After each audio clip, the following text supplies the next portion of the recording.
नमस्कार, हिंदी साधन चैनल में आप सभी का एक बार फिर से हार्दिक स्वागत है। आज के इस वीडियो में पृथ्वीराज रासो महाकाव्य का संपूर्ण व्याख्या हम पढ़ने वाले हैं। इस महाकाव्य के जो लेखक हैं वे हैं चंद बरदाई। इस महाकाव्य की रचना संवत 1225 से 1249 के करीब माना जाता है।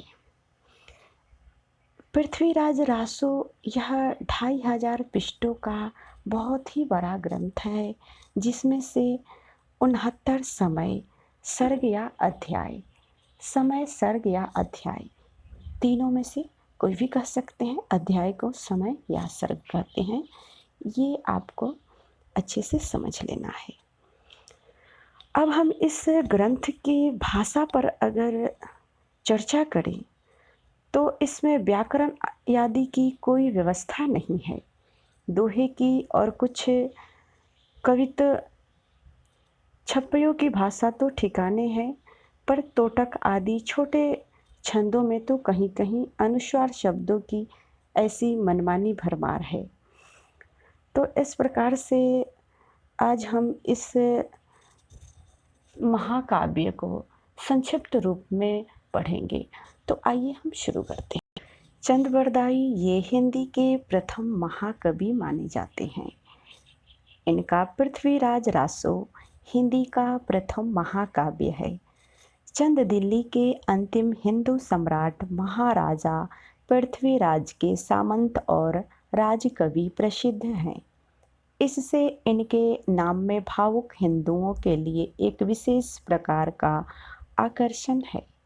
रासो के अनुसार ये भट्ट जाति के जगात नामक गोत्र के थे। इनके पूर्वजों की भूमि पंजाब थी, जहां लाहौर में इनका जन्म हुआ था। इनका और महाराज पृथ्वीराज का जन्म एक ही दिन हुआ था और दोनों ने एक ही दिन यह संसार भी छोड़ा था। ये महाराजा पृथ्वीराज के राजकवि ही नहीं, उनके सखा और सामंत भी थे तथा षड्भाषा, व्याकरण, काव्य साहित्य, छंद शास्त्र, ज्योतिष पुराण, नाटक आदि अनेक विधाओं में पारंगत थे। इन्हें जलंधरी देवी का इष्ट था, जिसकी कृपा से ये अदृश्य काव्य भी कर सकते थे। इनका जीवन पृथ्वीराज के जीवन के साथ ऐसा मिला जुला था कि अलग नहीं किया जा सकता। युद्ध में, आखेट में, सभा में, यात्रा में सदा महाराज के साथ रहते थे और जहाँ वो जाते थे ये भी उनके साथ सम्मिलित रहते थे। पृथ्वीराज रासो 2500 पृष्ठों का बहुत बड़ा ग्रंथ है, जिसमें 69 समय सर्ग या अध्याय है। प्राचीन समय में प्रचलित प्रायः सभी छंदों का व्यवहार हुआ है। मुख्य छंद है कवित, छप्पय, दोहा, तोमर, तोटक, गाहा और आर्या। जैसे कादम्बरी के संबंध में प्रसिद्ध है उनका पिछला भाग वान के पुत्र ने पूरा किया, वैसे ही रासो के पिछले भाग का भी चंद के पुत्र जलहर द्वारा पूर्ण किया जाना जाता है, क्योंकि यह जो ग्रंथ था वह अधूरा था। तो ये जब महाराज पृथ्वीराज के साथ युद्ध पर जाने लगे तो उस समय इन्होंने उस ग्रंथ को अपने पुत्र जलहन को सौंप कर गए। रासो के अनुसार जब शहाबुद्दीन गौरी पृथ्वीराज को कैद करके गजनी ले गया, तब कुछ दिनों पीछे चंद भी वहां गए। जाते समय कवि ने अपने पुत्र जलहन के हाथ में रासो की पुस्तक देकर उसे पूर्ण करने का संकेत किया। जलहन के हाथ में रासो को सौंपे जाने और उनके पूरे किए जाने का उल्लेख रासो में है। अब पंक्ति है, पुस्तक जलहन हाथ दे चले गज्जन नृपकाज, रघुनाथ चरित हनुमंत कृप, भूप भोज उद्रिय जीमी, पृथ्वीराज सुजस कवि, चंद कृत चंद नंद उदयनी तीमी। पृथ्वीराज रासो में आवो के यज्ञ कुंड से 4 क्षत्रिय कुलों की उत्पत्ति तथा चौहानों के अजमेर में राजस्थान से लेकर पृथ्वीराज के पकड़े जाने तक का विस्तार वर्णन है। इस ग्रंथ के अनुसार पृथ्वीराज अजमेर के चौहान राजा सोमेश्वर के पुत्र और अर्णोराज के पौत्र थे। सोमेश्वर का विवाह दिल्ली के तोमर राजा अंगपाल की कन्या से हुआ। अंगपाल की 2 कन्याएं थीं, सुंदरी और कमला। सुंदरी का विवाह कनौज के राजा विजयपाल के साथ हुआ और इस संयोग से जयचंद्र राठौर की उत्पत्ति हुई। दूसरी कन्या कमला का विवाह अजमेर के चौहान सोमेश्वर के साथ हुआ, जिसके पुत्र पृथ्वीराज हुए। अनंगपाल ने अपने नाती पृथ्वीराज को गोद लिया, जिससे अजमेर और दिल्ली का राज एक हो गया। जयचंद्र को यह बात अच्छी न लगी। उसने एक दिन राजसू यज्ञ करके सब राजाओं को यज्ञ के भिन्न भिन्न कार्य करने के लिए आमंत्रित किया। इस यज्ञ के साथ ही अपनी कन्या संयोगिता का स्वयंवर रचा। राजसू यज्ञ में सब राजा आए पर पृथ्वीराज नहीं आए। इस पर जयचंद्र ने चिढ़कर पृथ्वीराज की एक स्वर्णिम मूर्ति द्वारपाल के रूप में खड़ा करवा दिया। संयोगिता का अनुराग पहले से ही पृथ्वीराज पर था, अतः जब वह जयमाला लेकर रंगभूमि में आई तब उसने पृथ्वीराज की मूर्ति को ही माला पहना दी। इस पर जयचंद्र ने उससे घर से निकालकर गंगा किनारे के महल में भेज दिया। इधर पृथ्वीराज के सामंतों ने आकर यज्ञ विध्वंस किया। फिर पृथ्वीराज ने चुपचाप आकर संयोगिता से गंधर्व विवाह किया और अंत में वे उसे हर कर ले गए। रास्ते में जयचंद्र की सेना से बहुत युद्ध हुआ, पर संयोगिता को लेकर पृथ्वीराज कुशलपूर्वक दिल्ली पहुंच गया। वहां भोग विलास में ही उनका समय बीतने लगा। राज की रक्षा का ध्यान न रह गया। बल का बहुत कुछ हास तो जयचंद्र तथा राजाओं के साथ लड़ते लड़ते तो हो ही चुका था और बड़े बड़े सामंत भी मारे जा चुके थे। अच्छा अवसर देकर शहाबुद्दीन चढ़ गया, पर हार गया और पकड़ा गया। पृथ्वीराज ने उन्हें छोड़ दिया। बार बार चढ़ाई करता रहा और अंत में पृथ्वीराज पकड़कर गजनी भेज दिए गए। कुछ काल के पीछे कवि चंद भी गजनी पहुँचे। एक दिन चंद के इशारे पर पृथ्वीराज ने शब्दवेदी बाण द्वारा शहाबुद्दीन को मारा और फिर दोनों एक दूसरे को मारकर मर गए।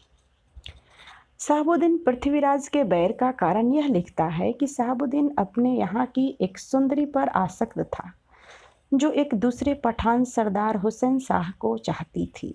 जब वे दोनों शहाबुद्दीन से तंग हुए तब हार कर पृथ्वीराज के पास भाग आए। शहाबुद्दीन ने पृथ्वीराज के यहाँ कहलवा भेजा कि इन दोनों को अपने यहाँ से निकाल दो।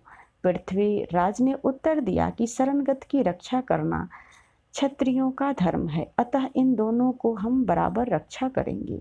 इसी वैर से शहाबुद्दीन ने दिल्ली पर चढ़ाई की।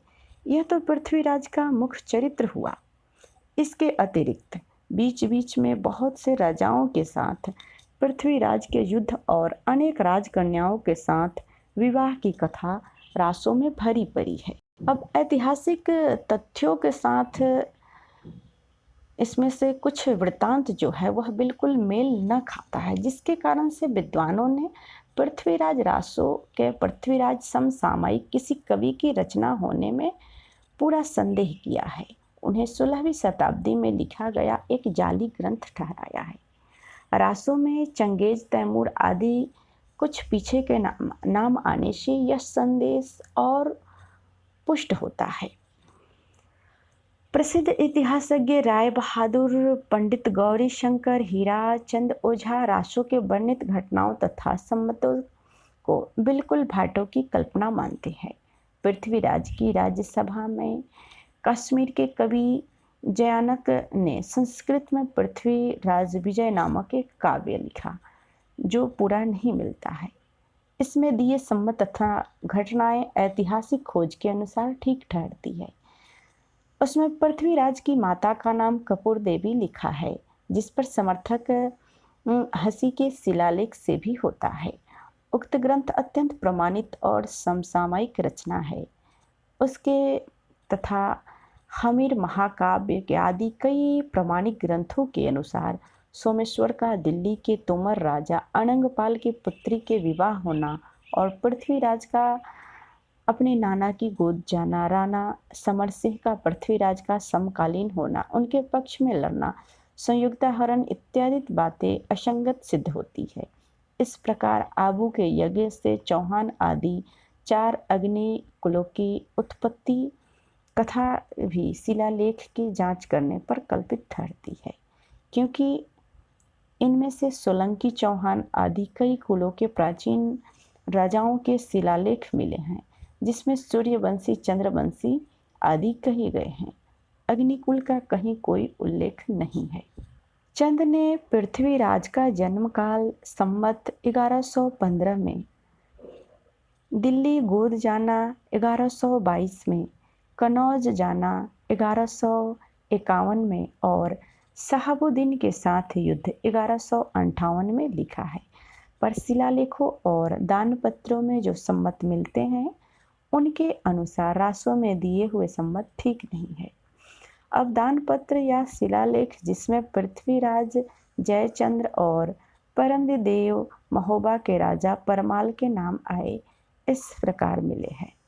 पृथ्वीराज के 4 जिनके संमत 1224 और 1244 के बीच में है, जयचंद्र के 12 जिनके संमत 1200 से 1224 और 1243 के बीच में है, परमदेव के 6 जिसके संमत 1223 और 1258 के बीच में है। इनमें से एक संमत 1239 का है, जिसमें पृथ्वीराज और परमदेव राजा परमाल के युद्ध का वर्णन है। इन सम्मतों से पृथ्वीराज का जो समय निश्चित होता है उसकी सम्यक पुष्टि फारसी तवारीखों से भी की जाती है।